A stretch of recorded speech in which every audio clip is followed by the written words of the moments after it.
The autumn sun cast long shadows across Maple Street as Jake wiped his hands on an old rag. His small auto repair shop sat quietly at the corner, where the scent of motor oil mixed with the crisp fall air. It had been another slow day, but Jake didn't mind. After his wife Sarah passed away 3 years ago, he'd learned to appreciate the quieter moments in life. Jake had inherited the shop from his father, and though it barely made ends meet, it gave him the flexibility he needed as a single parent. His 7-year-old daughter Emma was everything to him now. She would sit on the old wooden stool by his workbench after school, doing her homework while he worked on engines, their quiet companionship filling the space where words sometimes failed. The day was winding down when Jake heard the distinctive sound of a car engine struggling. He looked up from organizing his tools to see a sleek black sedan pulling into his parking area, steam rising from beneath its hood. The engine made one final, labored cough before falling silent. A woman stepped out of the driver's seat, her blonde hair catching the late afternoon light. She wore a navy business suit that suggested she'd come straight from an office, and there was something about her posture that spoke of barely contained stress. Jake had seen that look before on countless customers whose cars had broken down at the worst possible moment. "Excuse me," she called out, her voice carrying a note of desperation. "I think my car just died. Is there any chance you might be able to take a look?" Jake set down his rag and walked toward her, his work boots crunching softly on the gravel. "Of course, I'm Jake. What seems to be the problem?" The woman extended her hand, and he noticed the slight tremor in her fingers. "I'm Sarah Mitchell. I was driving to pick up my daughter from her friend's house when the engine just started making terrible noises and then this steam started pouring out." As if summoned by her words, a small face appeared at the passenger window. A little girl with soft brown curls pressed her nose against the glass, watching the adults with wide, curious eyes. She looked to be about Emma's age, maybe a year or two younger. "That's my daughter, Lily," Sarah said, following Jake's gaze. "We're supposed to be at her friend's birthday party in an hour, and I have no idea what I'm going to do if the car can't be fixed." Jake popped the hood and immediately saw the problem. The radiator hose had burst, sending coolant everywhere. It was a relatively simple fix, but it would take some time. He glanced at his watch and then at Sarah's worried expression. "Well, the good news is it's fixable," he said gently. "The bad news is I'll need about an hour to get the right part and install it properly." Sarah's shoulders sagged. "An hour? The party will be over by then." Lily's been looking forward to this for weeks. She ran a hand through her hair, and Jake caught a glimpse of the exhaustion she was trying to hide. "Tell you what," Jake said, making a decision that surprised even him. "Why don't you and Lily come inside where it's comfortable? I've got some hot chocolate, and my daughter Emma is in there doing her homework. She'd probably love the company." Sarah hesitated. "I couldn't impose like that. And I should mention, I don't have much money with me for repairs right now. I just started a new job and—" "Don't worry about payment," Jake interrupted gently. "Let's just focus on getting you and your daughter where you need to be." The relief that washed over Sarah's face was unmistakable. "Are you sure? That's incredibly kind of you." Jake opened the car door for Lily, who had been listening to every word. She climbed out slowly, clutching a small stuffed rabbit to her chest. Her eyes were the same soft brown as her hair, and she looked up at Jake with a mixture of shyness and curiosity. "Hi there," Jake said, crouching down to her level.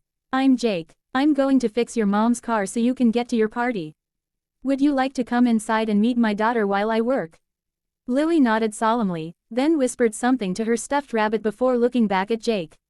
"His name is Mr. Whiskers," she said quietly. "He says thank you for helping us." Jake felt his heart constrict slightly. There was something about this little girl that reminded him of Emma when she was younger, when she used to assign voices and personalities to all her toys. "Well, please tell Mr. Whiskers he's very welcome." Inside the small office attached to the shop, Emma looked up from her math homework as the door opened. Her face lit up when she saw another child, and she immediately set down her pencil. "Emma, this is Lily and her mom, Sarah," Jake said. "Lily, this is my daughter Emma. She's 7, I'm 5 3/4, Lily announced with the precision that only children possessed when discussing their age. "Emma's really pretty." Emma beamed. "Do you want to color with me? I have lots of crayons." As the girls settled at the small table in the corner, Jake began preparing hot chocolate.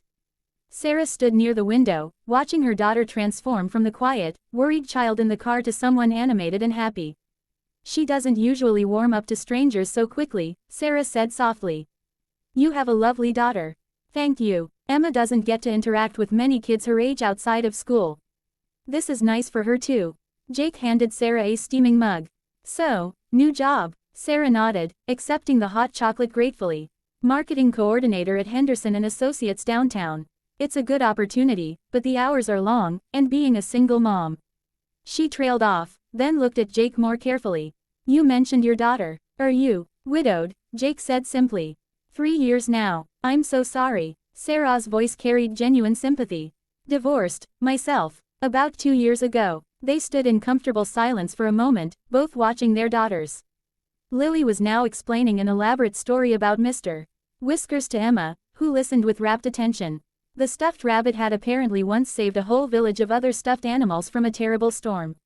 She has quite an imagination, Jake observed. Too much, sometimes, Sarah said with a fond smile. Last week she insisted that the mailman was actually a secret agent delivering coded messages. She made me promise to be extra nice to him because his job was so dangerous.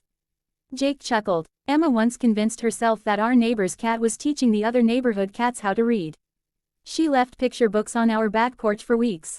As they shared these small stories about their daughters, Jake found himself studying Sarah's face. There was a strength there that he recognized, the particular resilience that came from carrying responsibility alone. But there was also a gentleness in the way she looked at Lily, a fierce protectiveness mixed with unconditional love. I should get started on that radiator hose, Jake said finally. Make yourselves at home. Working on the car, Jake found his mind wandering to the woman and child inside. It had been a long time since he'd felt comfortable around new people, especially women. After Sarah's death, he'd built walls around himself and Emma, focusing solely on their small world of two. But something about Sarah felt different. Natural, easy. Through the office window, he could see the girls had moved on from coloring to building an elaborate city out of Emma's building blocks. Sarah sat nearby, occasionally offering suggestions or asking questions about their architectural choices. She had kicked off her heels and curled her legs under her in the chair, looking more relaxed than she had when she'd first arrived. The repair took Jake 45 minutes. He could have rushed it, but he found himself working methodically, checking and double-checking his work. When he finally lowered the hood and started the engine, it purred smoothly. Inside, he found both girls fast asleep on the small couch, Lily's head on Emma's shoulder, Mr. Whiskers tucked between them. Sarah was reading quietly in the chair, having found an old magazine from the waiting area. All done, Jake said softly, not wanting to wake the children. Sarah looked up, and for a moment, neither of them moved. There was something in her expression that Jake couldn't quite name, a mixture of gratitude and something deeper. I don't know how to thank you, she said, standing slowly. Not just for the car, but for this. She gestured toward the girls. Lily hasn't looked this peaceful in months. Emma either, Jake admitted. It's been just the two of us for so long. Sometimes I worry she's missing out on things. Sarah moved closer, lowering her voice even more. Can I ask you something? Do you ever feel like you're failing them? Like no matter how hard you try, you can't be everything they need? The question hit Jake squarely in the chest. Every single day, he said honestly. Me too. Sarah's smile was sad but understanding. The divorce was supposed to make things better for Lily, but her father, he's not really involved anymore. Some days I feel like I'm drowning. Jake looked at this woman who had been a stranger an hour ago, and felt something shift inside his chest. You're not drowning, he said quietly. You're swimming. There's a difference. Before Sarah could respond, Lily stirred on the couch. She sat up slowly, blinking in the warm light of the office. When she saw Jake, she slipped off the couch and walked over to him, Mr. Whiskers still in her arms. Is our car fixed? She asked in a sleepy voice. All fixed, Jake assured her. You'll make it to the party with time to spare. Lily looked up at him for a long moment, then glanced at her mother, who was gathering her purse and shoes. Something seemed to be working in the little girl's mind, some decision being weighed with the seriousness that only children could bring to matters of the heart. She tugged on Jake's shirt until he bent down to her level. Then, in a whisper so soft he had to strain to hear it, she said, "She's my mom, please marry her." Jake's eyes widened, and he glanced quickly at Sarah, who was fortunately occupied with waking Emma. The innocence and hope in Lily's voice was heartbreaking and beautiful at the same time. Why would you say that, sweetheart? Jake whispered back. Lily looked at him with the profound seriousness that only a 5-year-old could muster. Because she cries sometimes at night when she thinks I'm sleeping. And you have kind eyes. And Emma needs a mom, and I need a dad, and mom needs someone to help fix things. Jake felt his throat tighten. The simple clarity of a child's perspective on complex adult problems was both humbling and devastating. Sometimes grown-up things are complicated, Lily. Mr. Whiskers says the best things happen when people are kind to each other, Lily replied, hugging her rabbit tighter. You were kind to us. By now, Emma was awake and Sarah was helping her gather her school supplies. Jake stood up slowly, Lily's words echoing in his mind. He walked over to hand Sarah the car keys. Everything should run smoothly now, he said. But if you have any problems, please don't hesitate to call. He handed her a business card, and their fingers brushed briefly as she took it. Jake, I really don't know how to repay you for this kindness, Sarah said, looking directly into his eyes. The car, the hospitality, making Lily feel so welcome. It means more than you know. Maybe, Jake said, surprising himself with his boldness, you could let me take you and Lily to dinner sometime. Nothing fancy, just a way to say you're welcome in our neighborhood. Sarah's smile was like sunrise breaking through clouds. I'd like that very much. As they walked toward the car, Lily ran back to Jake and tugged on his shirt again. When he bent down, she pressed something into his hand. It was a small drawing she'd made while coloring with Emma, a picture of 4 stick figures standing in front of a house, with a car parked nearby and a rainbow overhead.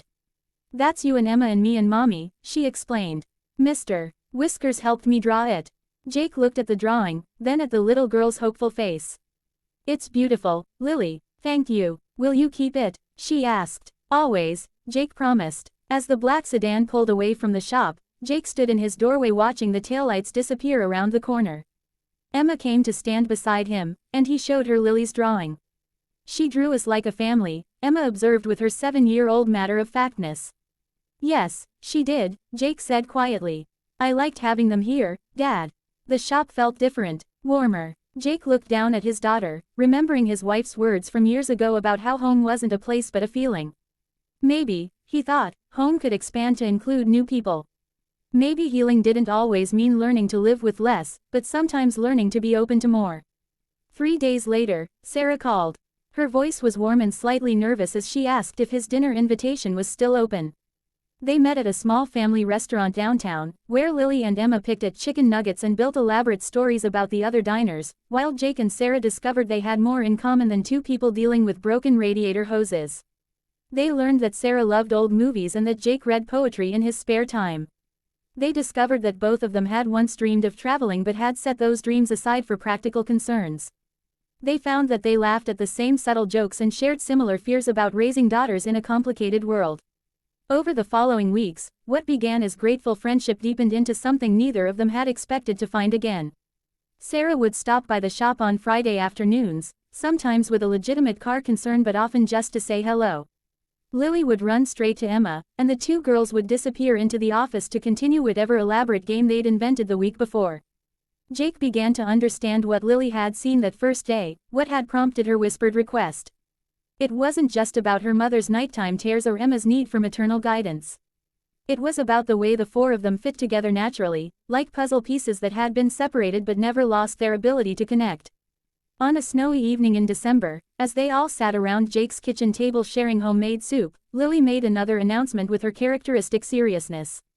Mr. Whiskers thinks you should marry my mom now, she told Jake, as casually as if she were commenting on the weather. Emma giggled into her soup spoon. Lily, you can't just tell grown-ups to get married. Why not? Lily asked, genuinely puzzled.